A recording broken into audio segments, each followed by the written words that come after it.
Pues bueno, cuando recibimos la invitación para compartir con ustedes, en particular sobre el tema de noviazgo, y cuando empecé a pensar en todo esto, lo primero que me vino a la mente fue 7 cosas que debes tener pendiente para un buen matrimonio, para un buen noviazgo bíblico. Y la quinta te sorprenderá. Ese es el tipo de comunicación que estamos acostumbrados hoy. Primero un clickbait y luego todo bien especificadito y hay una sorpresa. Pero eso no es lo que vamos a ver hoy. Si has venido buscando, esperando algo así, pues entonces te voy a decepcionar. La Biblia nos dice muy poco sobre el noviazgo. Prácticamente nada.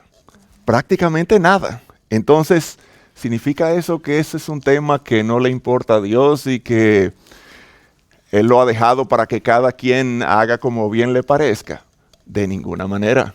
La Biblia tampoco me habla sobre las drogas, ni me habla sobre la cirugía plástica, ni sobre el bullying, ni sobre los deportes, ni sobre la inseminación artificial. Hay muchísimos temas importantes que la Biblia no me habla de ellos, ni siquiera los menciona. Pero ¿y entonces? Bueno, muchas veces en la Biblia encontramos mandamientos explícitos. No matarás, eso está clarísimo. O si tu hermano peca contra ti, ve estando tú y él solos, etcétera, etcétera. Eso es un mandamiento explícito, muy claro. Pero la Biblia no siempre nos da mandamientos, pero la Biblia nos da principios. Y ese es el punto. Nosotros debemos vivir por principios. Dios no quiere transformar nuestro comportamiento, lo de afuera. Dios quiere transformar nuestro corazón. Nuestro corazón es el asiento de nuestros pensamientos y de nuestros deseos. Entonces Dios quiere transformar nuestro corazón para que entonces nuestro comportamiento se produzca de manera natural. Resultado de un corazón transformado. A nosotros nos encanta que nos digan qué hacer y qué no hacer. Pero eso es ser un religioso. Esa no es la intención de Dios, que te diga esto sí, esto no, esto sí, esto no. A las personas del tiempo de Jesús, los judíos, a ellos les encantaban las reglas, les encantaban los mandamientos. Estaban los escribas, eran los expertos en estudiar los mandamientos. Entonces los escribas les gustaba tanto que les dieran instrucciones, esto sí, esto no, que ellos tomaban un mandamiento, digamos el 4º mandamiento.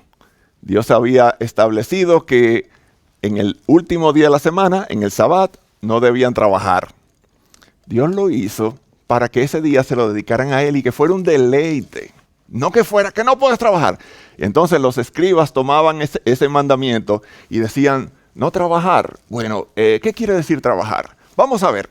Entonces empezaron a hacer una serie de reglas, de leyes, y entonces decían, bueno, un hombre no puede caminar más de tantos kilómetros al día, porque más de ahí es un trabajo.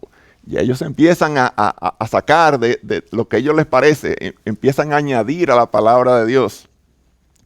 Y luego decían, y no estoy exagerando, esto es real, si el hombre va caminando y empieza a llover, entonces debe detenerse inmediatamente, porque el agua que está él está cargando agua y eso está prohibido. La mujer tenía prohibido mirarse en el espejo en el día de reposo, porque decían que si se veía una cana, entonces se iba a ver tentada a arrancársela. Y eso era un trabajo. Y eso era un pecado. ¡Wow! Y ustedes dirán, ¡wow! Pero qué bárbaros. ¡Qué bárbaros eran! ¡Qué bárbaros eran! Que se ponían a hacer todo ese tipo. Hoy, enero de 2022, en muchos, no uno, muchos edificios en Israel, en Estados Unidos y en Canadá, edificios de hospitales, de hoteles, de pisos residenciales, hay un ascensor que se llama el ascensor del Sabbat, del sábado. Y esos ascensores están programados para que en el Sabbat, en el sábado, ellos se van parando en todos los pisos para que nadie tenga el trabajo de darle al botoncito del piso al que va. Eso es hoy en día. Hoy en día no estoy inventando ni exagerando. Hola amigos, soy Mary Miriam Harari desde Israel y hoy les voy a enseñar cómo funciona un elevador de Shabbat. Aquí estos elevadores funcionan normal. Ahorita estoy a unos minutos de que empiece Shabbat y este elevador ya está prendido. Ahorita este elevador para en cada piso, bueno, no en cada piso, para en cada piso que hay gente religiosa. Para subir va parando en cada casa religiosa, en donde hay, en los pisos que hay gente que respeta Shabbat, y para bajar, baja todo directo, ya no tarda en bajar. Ahorita del 23 baja todo directo hacia la planta baja, sin parar en cada piso, y en la subida es que va subiendo cada piso, frena en cada casa religiosa. Ahorita les enseño cómo va parando y vamos a subirnos en el elevador y vamos viendo cómo para en cada piso. Y en cada piso que para, el elevador abre la puerta como 10 segundos, suena una alarma para saber que ya se va a cerrar. Y en la planta baja siempre abre mucho más tiempo. Shabbat Shalom. Shabbat Shalom. Shabbat Shalom. Shabbat Shalom. Ya se va a cerrar, ahorita está en el 0. Tarda un rato en cerrarse y ahorita se va a cerrar.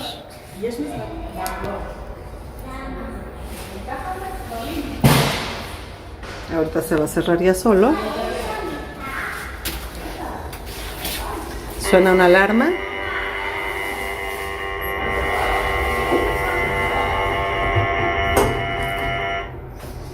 Y ya va subiendo.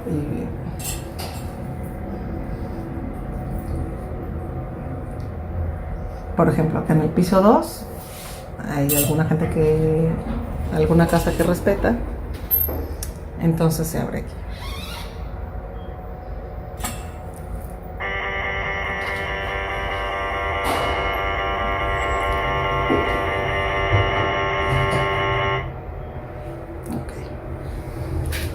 Por ejemplo, en el 3 nadie respeta Shabbat. No se para, en el 4 sí, ahí se para. El piso, bueno, aquí el último piso que para es el 23. Del piso 23 ya baja todo directamente sin parar en cada piso. Les deseo un Shabbat Shalom. Ya va a empezar Shabbat. Aquí está, el elevador dice Tikut Shabbat. Ya va a empezar Shabbat en unos minutos. Aproveché para hacer esta filmación antes de Shabbat y enseñarles cómo trabaja un elevador de Shabbat. Ese tipo de vida es lo que la vida que le gusta a los religiosos, que le digan qué hacer y qué no hacer. Entonces, con todas esas ideas que ustedes ven, con razón, Cristo venía y le decía a los de su época, a los religiosos, es que ustedes no entienden, es que ustedes no están entendiendo de qué se trata todo esto. Es que yo no he venido a cambiar, yo no he venido a abrogar la ley, yo he venido a cumplirla. Yo he venido a hacer para lo que ella fue creada. Entonces, de eso se trata, de que podamos vivir por principios, no porque se nos hayan impuesto reglas o medidas o que nosotros mismos nos las hayamos impuesto. dijo el Señor Jesucristo en Mateo, oíste que fue dicho, no cometerás adulterio. Pero yo os digo que cualquiera que mira a una mujer para codiciarla, ya adulteró con ella en su corazón. Fíjense cómo el Señor en el Antiguo Testamento había dado el mandamiento de no adulterar. Y ellos empezaron a poner reglas de una vez. Ah, no, si es así, entonces no es adulterar. Y el Señor Jesucristo le dijo, no, un momento, es que esto es un asunto de corazón. Es que nada más con tú haberla mirado, ya adulteras con ella. Entonces, tú y yo no hemos sido redimidos por Dios para que seamos buenos y cumpliendo reglas. Tú y yo hemos sido redimidos por Dios para que tengamos una relación con Dios. Una relación. La vida cristiana no se trata de lo que hacemos, sino de lo que somos. Hay una gran diferencia entre ser y hacer. Nosotros como religiosos que somos, nos encanta el hacer. Pero lo que Dios quiere es que seamos, no que hagamos. Claro, el hacer viene como resultado del ser, pero esa diferencia entre ser y hacer es clave en la vida del cristiano. Es clave en entender eso. Déjame leerte lo que nosotros somos. Dios te bendijo con toda bendición espiritual en los lugares celestiales en Cristo. Te escogió antes de la fundación del mundo para que fueras santo y sin mancha. Te predestinó para ser adoptado, hijo suyo, hijo. Hizo sobreabundar para contigo en toda sabiduría e inteligencia. Te dio a conocer el misterio de su voluntad y te dio herencia. Y además te selló con el Espíritu Santo como una garantía de esa herencia. Una y otra bendición de lo que somos. No que nos lo vamos a ganar si nos portamos bien, no que algún día... No, es que antes de que tú nacieras, antes de fundar el mundo, ya Él lo hizo contigo. Ya Él te hizo así, te hizo su hijo, te hizo heredero, te dio sabiduría, te capacitó, te dio herencia y te dio su Espíritu Santo. ¿Para qué? Para que podamos tener una relación con Él. Entonces, no se trata de que yo te cuente qué se puede y qué no se puede hacer con tu novia y con tu novio.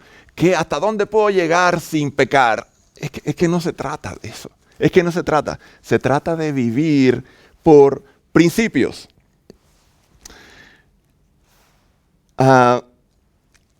Y quiero hoy hablarte de dos principios. Básicamente de dos principios. Pero antes, siempre que hago este tipo de preparación, de estudios, siempre, vamos a hablar de principios. Pero, ¿qué es un principio? ¿Qué es un principio? Lo primero que quiero hacer es ir al diccionario, a la RAE, y ver, vamos a hablar de principios, pero ¿qué es un principio? Y me gustó mucho la definición que dice la RAE. Sobre eso dice, es una idea, un principio es una idea, un pensamiento que define lo que yo pienso y hago. ¡Wow! Y eso no es la Biblia, eso es RAE que está diciendo. Es una idea que define lo que yo pienso y lo que yo hago. Bueno, todos tenemos ideas, pero no todas las ideas definen lo que hacemos y pensamos. Ahora, aquí lo que es importante es entender que las ideas, yo sustento mis ideas, pero mis principios me sustentan a mí. Esa es la gran diferencia. Eso es lo que es un principio. Nosotros vivimos por principios. A ver, ¿quién no quisiera tener un iPhone 13 Pro Max? A mí me encantaría. Y aquí ahí estoy viendo, mira, ese niño tiene uno, un niño con un iPhone 13 y a mí me encanta. ¿Y por qué yo no voy y se lo quito? Porque tengo principios. Y esta señora aquí estoy esperando para cruzar la calle y esta anciana que está junto a mí, de repente se tropieza y se cae ¿Y yo qué hago? A ver, ¿la ayudo o no la ayudo? No, yo la ayudo inmediatamente porque es que yo tengo principios. Yo no tengo que razonar mis principios. Mis principios me llevan a actuar muchas veces sin yo ni siquiera pensarlo. Esos principios están sembrados en mí. Por alguna manera, de alguna forma, nuestros padres, nuestros maestros, películas que vimos, libros que hemos leído, un amigo nos ha sembrado principios en nosotros. Esos principios me sustentan. Ahora bien, los principios no son exclusivos de los cristianos. Todos tenemos principios. Ahora, todos tenemos principios correctos y principios incorrectos. Incluso aún nosotros como cristianos tenemos principios que son incorrectos. Para nosotros, los principios que están en la Biblia, los principios bíblicos, son los correctos. En nuestra mentalidad de rescatados, ¿cuál es la palabra? Gracias. Gracias. De predestinados, de hechos hijos de Dios, de llenos de sabiduría, de sellados con el Espíritu. Todo eso, nuestra mente debe estar sembrada de principios bíblicos. Les cuento. Pablo le escribe a los romanos y escribe en los primeros 11 capítulos el tratado más excelente de teología que se ha escrito en toda la historia de la humanidad. Punto por punto va Pablo detallando en cada capítulo lo que Dios quiere de nosotros, lo que Dios ha hecho por nosotros, quién es Dios, el plan de Dios, todo eso. Y cuando él llega al capítulo 12, versículo 1 y versículo 2, dice, así pues, hermanos, siendo así, siendo todo lo que yo le he dicho, yo les ruego por la misericordia de Dios que presenten vuestros cuerpos como un sacrificio vivo, que es lo más racional que ustedes pueden hacer, es su culto racional. Y oigan esto, qué importante, ahora esta parte es importantísima. Dice, no os conforméis a este siglo, sino, oigan esto, transformaos por medio de la renovación de vuestro entendimiento, para que comprobéis cuál es la voluntad de Dios, buena, agradable y perfecta. Dice Pablo, yo quiero que ustedes renueven su mente constantemente, en base a lo que yo le he dicho. Yo quiero que ahora ustedes renueven su mente todo el tiempo. Y de paso, a partir del capítulo 12 hasta el final de Romanos, entonces ya no está hablando de teología, está hablando de la práctica del cristiano. Pero en ese punto de transición de los versículos que le acabo de decir, Pablo lo que está diciendo es, yo les ruego que ustedes no se acomoden a este mundo, sino que transformen su mente. Ese es el mensaje. Oye lo que le dice a los Efesios. Desháganse de su vieja naturaleza pecaminosa y de su antigua manera de vivir, que está corrompida por la sensualidad y por el engaño. Nosotros estamos llenos de engaños. El mundo siembra engaños en nosotros. En cambio, dice Pablo, dejen que el Espíritu les renueve los pensamientos y las actitudes. ¡Bum! Caímos en el punto de los principios. Recuerdan que los principios gobiernan nuestra manera de pensar y nuestra manera de actuar. Eso es lo que Pablo está diciendo. Dejen que el Espíritu les renueve las actitudes. Ese es nuestro papel en la vida cristiana, renovar nuestra mente constantemente. Eso lo decía Pablo, y oye ahora lo que dice Pedro. 1 Pedro 1, 14 al 17. No os conforméis a los deseos que antes teníais estando en vuestra ignorancia, sino como aquel que os llamó es santo, sed vosotros también santos en toda vuestra manera de vivir. ¿Ven ahora el planteamiento de Pedro? ¿Cuál es? Antes estaban en ignorancia, ahora sean santos. Sean santos. No se conformen, dice la misma palabra, dice Pedro.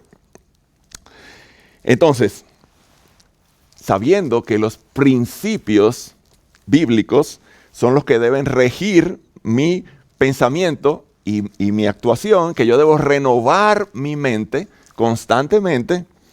Quiero hablarles de dos principios. Dos principios. Y el primero, ponte cómodo porque esto es un poquito más extenso, es que nosotros debemos vivir para la gloria de Dios.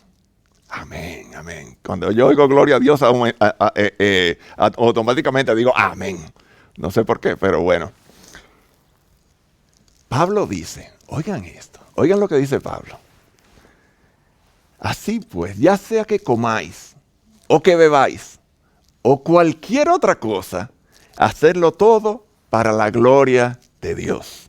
Amén. Ahí siempre se me escapa un amén. Resulta como piadoso decir amén. Isaías dice que Dios nos hizo para su gloria. Los Salmos dice que demos al Señor toda la gloria. Y los hermanos pentecostales, cuando están contentos o cuando algo sale bien, dicen gloria a Dios. ¿Y qué tiene que ver gloria a Dios de tantas maneras? Que Dios nos hizo para su gloria, que demos al Señor la gloria, el hermano que dice gloria a Dios, y Pablo que dice que sea que comamos o bebamos para la gloria. ¿Y qué tiene que ver eso? De eso es que le quiero hablar. ¿Qué es la gloria de Dios? Bueno, ese es un término que es muy difícil de explicar. Me voy a adelantar a eso. Por dos razones. Una, porque es como tratar de explicar el color rosado. Traten de explicarle el color rosado a un ciego. La verdad es que es difícil. Traten de explicar lo que es la belleza, aquí entre nosotros. ¿Qué es la belleza? Es demasiado difícil explicarla, pero todos sabemos lo que es. Todos la hemos experimentado y yo puedo decir que es bello y que no es, pero es muy difícil explicarla. Eso mismo pasa con la gloria de Dios. Es muy difícil explicar. No es como una pelota de baloncesto, que yo te explico cómo es. No.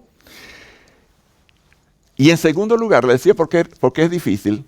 Porque aunque está unas 160 veces en la Escritura, no siempre significa lo mismo. No siempre significa lo mismo. A ver, dice el Salmo, los cielos cuentan la gloria de Dios. Bien. Dice Éxodo que cuando Moisés estaba en el monte, que la gloria del Señor era como un fuego abrasador que estaba en la cumbre del monte. Un fuego abrasador. Y dicen los Salmos que me has guiado tu consejo y me recibirás en gloria. Me recibirás con fuego. No, es que son tres acepciones diferentes de gloria. Una se refiere al carácter de Dios, otra se refiere a la presencia de Dios y otra se refiere al lugar donde Dios mora. Pero lo que le quiero decir con eso es que hay varias acepciones de la palabra, pero yo le quiero hablar de una de ellas, que de paso es la que más se usa. La gloria es un término poco usado hoy en día. Por ejemplo, es muy raro que alguien hable de la gloria de Donald Trump. Sin embargo, la gloria de Salomón, sí. A Salomón sí le luce, por decirlo así, porque es del pasado. Pero usar ese término en el presente, no, eso no va. Entonces, si traducimos o si buscamos una palabra que sea más actual sobre la gloria de Dios, podemos decir que la gloria de Dios es la fama de Dios. ¿Y qué? ¿Y qué?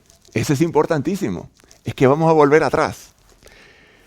Pablo lo que está diciendo es que sea que comamos o o sea que bebamos, o cualquier otra cosa que hagamos, como tener un novio o una novia, hagámoslo todo para hacer famoso a Dios. Ahora sí lo veo diferente. Isaías dice que Él nos creó la única razón es para que nosotros le hiciéramos famoso. Ya voy entendiendo. Entonces, pero ¿cómo yo puedo darle gloria a Dios? Como que yo puedo añadirle algo a Dios, o como que Dios está necesitado de gloria, de fama.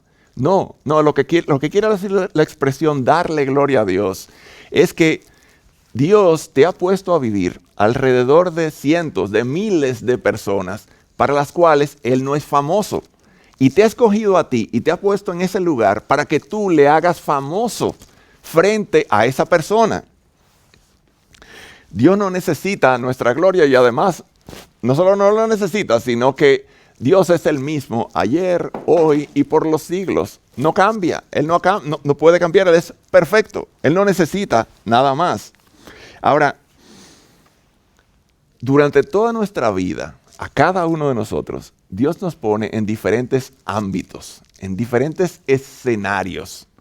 ¿Para qué? Para que nosotros hagamos famoso a Dios. De hecho, Calvino decía que toda la vida es el escenario de Dios, es el teatro de Dios. Y nos ha puesto ahí como actores, con un propósito.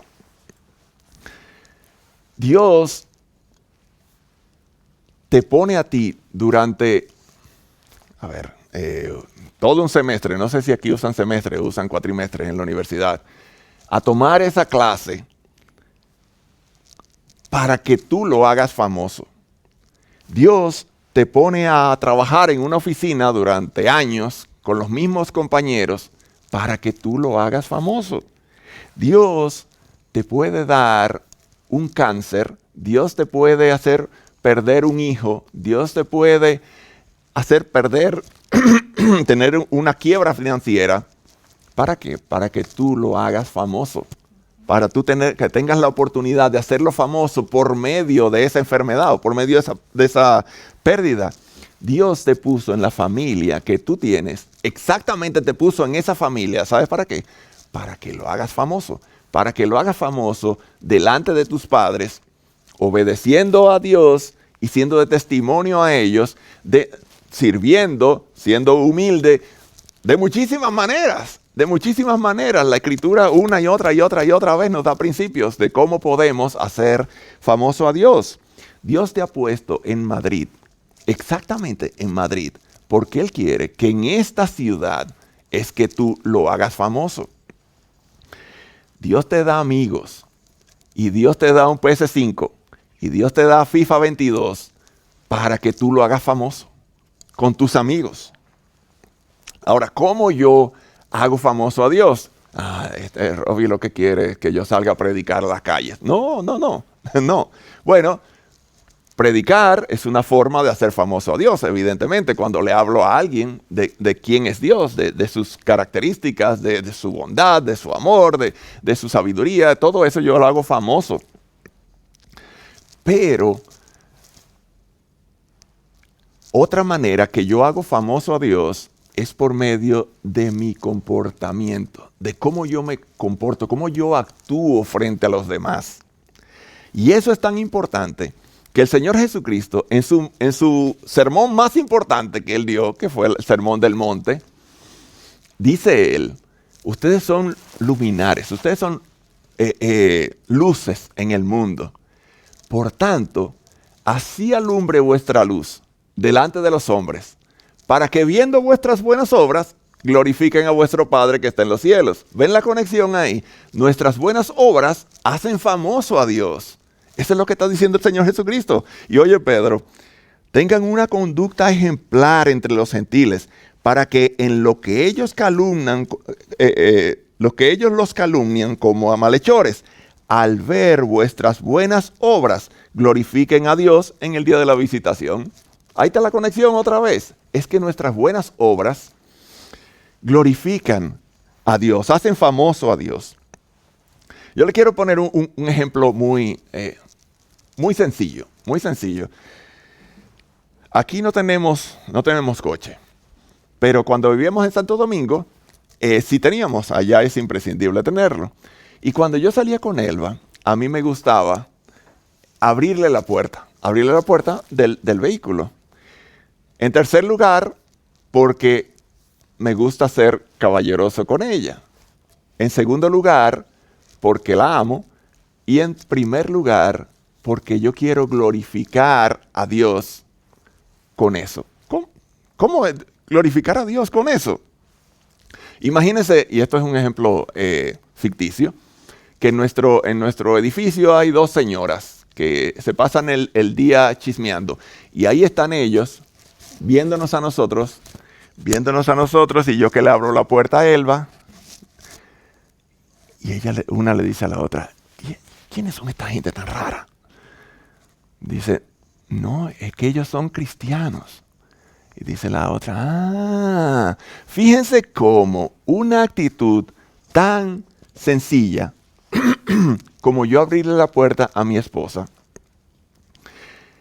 hizo un poquito famoso a Dios en la mente de esa señora. Solamente en la mente de esa señora ya ella relaciona buena costumbre con Cristo. Yo le abro la puerta a Elba porque Dios me dice que yo la trate como a vaso más frágil. Y ese es mi deleite, abrirle la puerta y poder servirla. Yo no estoy viendo que esas señoras nos están mirando, ni están hablando de nosotros, pero ya con yo haber hecho eso que Dios me manda, Dios se encarga del resto. Y esas señoras, en la mente de esas señoras está, ya yo contribuí un poquito a la fama de Dios. Y eso mismo es lo que Pablo está diciendo. Pablo no nos está diciendo, vamos a tratar de reunir 15,000 personas en el Wizzing para predicarle y a la gloria de Dios. Eso no es lo que él dice. Él está diciendo, sea que comas o sea que bebas, las cosas más sencillas, las cosas que hacemos todos los días, las cosas que no tenemos que pensar para hacerlas. Comer y tomarte un vaso de jugo de naranja, eso, dice Pablo, hazlo para la gloria de Dios, para hacer famoso a Dios. Esa es nuestra vida, hacer famoso a Dios en las pequeñas cositas,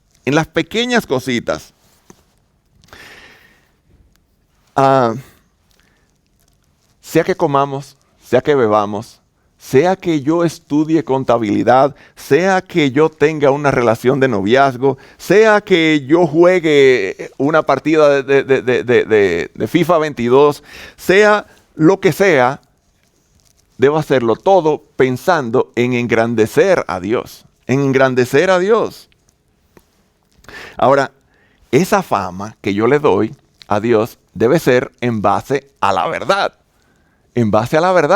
Y pienso en esta señora ancianita que en la iglesia ella se levanta y dice, Diosito lindo, gracias porque todo lo que yo te pido tú me lo das.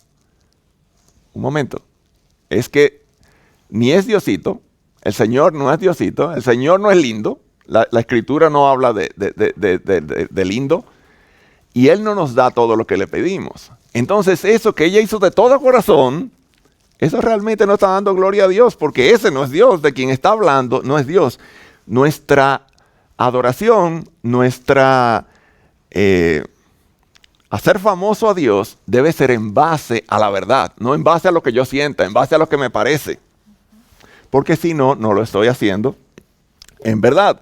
Entonces, primer principio es vivir para la gloria de Dios, todo lo que hagamos. Segundo principio, este es duro. Primera de Juan, 2:15 al 16. Lo voy a leer de la Nueva Traducción Viviente, que tiene un lenguaje más actual, para que podamos entender, captar mejor lo que Juan está queriendo decir.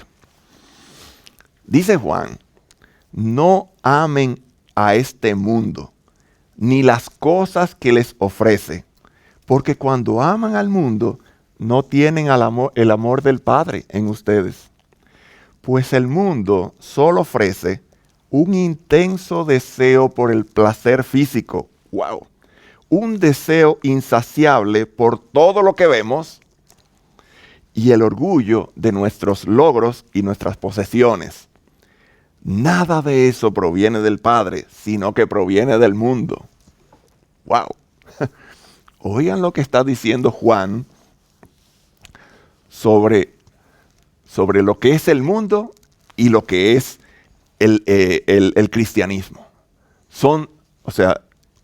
Está trazando una línea clara, una línea divisoria del mundo, los del mundo y los de Dios. Aquí no hay que yo puedo poner un pie en cada lugar o yo voy a encontrar una manera de poder manejar las dos cosas. No, de ninguna manera. Dios nos ha rescatado, Dios nos ha hecho hijos suyos, pero nos ha dejado en este mundo. Nos ha dejado en este mundo. Él pudo habernos llevado. Que yo hago una oración y soy convicto de pecado y le entrego mi vida al Señor y de repente, me lleva. Él pudo haber hecho eso, pero ese no es su diseño. Él quiso que nos quedáramos aquí. ¿Y para qué? Primer principio, para que le hagamos famoso. Para que le hagamos famoso en el mundo. Solamente para eso nos dejó. Oigan ahora la manera en que Cristo, antes de morir, justo antes de morir, le oró al Padre por nosotros, por ti y por mí, por los creyentes.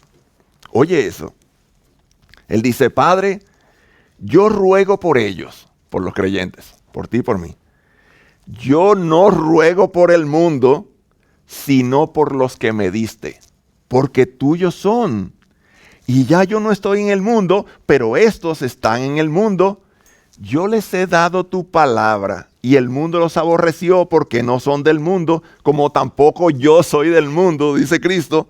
Yo no ruego que los quites del mundo, sino que los guardes del mal. No son del mundo, como tampoco yo soy del mundo. Vuelve, insiste Cristo con la misma idea. Y dice, le pide al Padre, santifícalos en tu verdad. Tu palabra es verdad. ¡Wow! Cristo decía, no, es que yo no oro por el mundo. Yo no soy del mundo. Ni ellos son, ni los míos son del mundo. Yo pido por estos, porque están en el mundo y el mundo los aborrece. O los va a aborrecer. Entonces, más clara de ahí, no puede ser la división. O los del mundo o los de Dios. Ahora, ¿en qué se diferencia uno y otro? En lo que buscan, en lo que procuran. ¿Recuerdan la definición de Juan de lo que procura el mundo? Un intenso deseo por el placer físico. Un deseo insaciable por todo lo que yo veo. Y un orgullo por nuestros logros y por nuestras posesiones. Y eso buscan los del mundo. Y los de Dios buscan la verdad. La verdad. Entonces, yo te pregunto, ¿cuál es lo tuyo? ¿Cuál es tu camino? ¿De qué lado tú estás? El mundo te vende constantemente ideas. Quiere esos principios, quiere meterlos en tu mente. Y tú constantemente debes ir renovando tu mente en base a lo que dice la palabra. El mundo te va a decir que en el noviazgo es importante tener relaciones sexuales, porque es importante que la pareja se conozca. Eso es muy importante. Pero qué razonamiento tan idiota. ¡Qué idiota! Es que ustedes conocen a alguien que se haya divorciado por incompatibilidad sexual. Claro que no. Bueno, habrá algunos, pero eso es muy raro verlo. La gente se divorcia porque es incompatible emocionalmente o es incompatible intelectualmente, pero no por asuntos sexuales.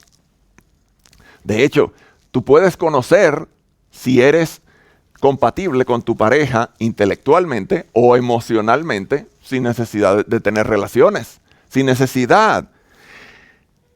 De hecho, cuando una pareja se separa, es muy raro que lo haga porque su vida sexual está mal. No, lo hace por problemas de otro tipo. Que afectan la vida sexual. Bueno, sí, afectan la vida sexual. Buen punto, gracias por eso. Ahora, otra idea que el mundo quiere vendernos es que, es que nosotros tenemos una necesidad física. Con el sexo tenemos una necesidad física que hay que satisfacerla. No, que no. ¿Qué es una necesidad física? Una necesidad física es una función que si yo no la realizo, me muero. A ver, respirar es una necesidad física. Yo puedo estar, bueno, yo no, todos nosotros, el cuerpo humano puede estar hasta 6 minutos sin respirar. Pero más de ahí es incompatible con la vida. No, es que no es posible la vida. Yo puedo estar hasta 5 días sin tomar agua. Pero a los 5 días ya el daño, la deshidratación, termina con la vida de una persona. Eso es una necesidad física. Comer, orinar, dormir, esas sí son necesidades físicas, pero el sexo no es una necesidad física. Muchísima gente vive sin sexo. Entonces, fíjate cómo te meten esa idea de que no, es que tenemos necesidades. Todos tenemos necesidades, sí, pero el sexo no es una necesidad. Entonces, fíjense cómo va metiendo ideas equivocadas en la cabeza del mundo, porque el mundo lo que busca es satisfacer ¿cómo se decía? El deseo de placer físico, exactamente. Ahora, ¿qué necesitamos para controlar nuestros deseos sexuales? Por favor, convicción, principios es lo que necesitamos, pero basados en la palabra. Que yo esté determinado a vivir para la gloria de Dios en base a la verdad de su palabra. That's it. Eso es todo. Luce fácil, pero bueno, estamos estableciendo una diferencia entre los que son del mundo y los que son de Dios. Ahora, como les digo, yo necesito firmeza, yo necesito convicción.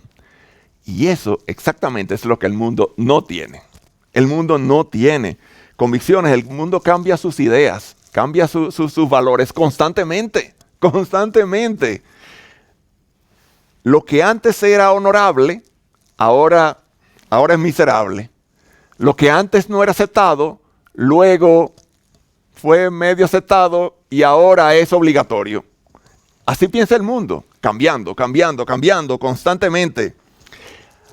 Antes, fíjense en esto, antes el mundo tenía próceres, tenía héroes. Que Gandhi dijo tal cosa, que la Madre Teresa dijo tal otra, que Luis Pasteur dijo tal otra. Pero ya hoy no tenemos héroes. Ya hoy lo que tenemos son celebridades. Celebrities que nos dicen lo que debemos pensar. Que Meryl Streep dice que hay injusticia en el mundo, en la distribución de la riqueza. ¿Qué? ¿Pero qué tú me estás diciendo? O sea, Meryl Streep, tú que tienes millones y millones. Y además, tú eres una actriz de cine. ¿Qué tú tienes que estar hablando? Y ya ustedes dirán, pero ya este viene a tú no sabes si ella ha hecho estudios sociológicos. Está bien. Greta Thunberg dice que ella sí tiene la solución para arreglar el problema. Por favor, Greta es una marioneta. ¿O es que no se han dado cuenta? Un grupo de poder tiene a esta que tiene todas las debilidades, que es mujer, que es niña, que es poco agraciada físicamente, que tiene problemas de autismo. Exacto. Gracias. Perfecta. perfecta para llevar el gran mensaje y humillar a los que sí saben. Esas son las celebridades que el mundo quiere presentarnos. Que Kim Kardashian recomienda para ser feliz tal cosa, pero que Kim Kardashian, por favor, es que, como vi el otro día, antes las personas eran famosas porque hacían algo, ya les dije de Pasteur, de la Madre Teresa, y hoy por lo menos hay que Messi es famoso y que el otro porque ha hecho, pero ¿qué han hecho las Kardashian? Nada, ser famosas. Ellas son famosas porque son famosas. Y esas son la mente que están influenciando, es porque eso es el mundo. Eso es el mundo. Y ahora resulta que Kobe Bryant es legendario, porque murió. Si no hubiera muerto, nada pasara. Pero como murió, él dijo tal y tal cosa. Un jugador de baloncesto que probablemente no sabe de este tema, pero es que así piensa el mundo. Yo no sé si ustedes han visto No mires arriba en Netflix. Qué bueno. Bueno, es que no quiero espolearlos. Aquí dicen espolear. Spoiler. Bueno, no quiero spoilear, pero a los que no lo han visto, pero lo que voy a decir, los que lo vieron saben que no es importante. Se trata de que alguien descubre un meteorito que viene a destruir la Tierra y entonces ellos van a dar la noticia. La película es una crítica a la sociedad de hoy, a cómo la gente piensa, a cómo la gente actúa. Y entonces va delante de los políticos y la tratan de una manera. Y va.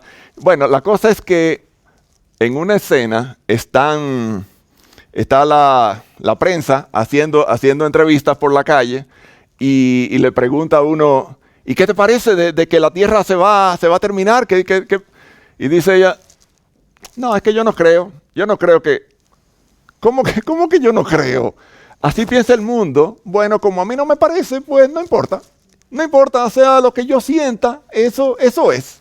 Eso es. Y eso es lo que nos vende el mundo. De hecho, eso es una crítica.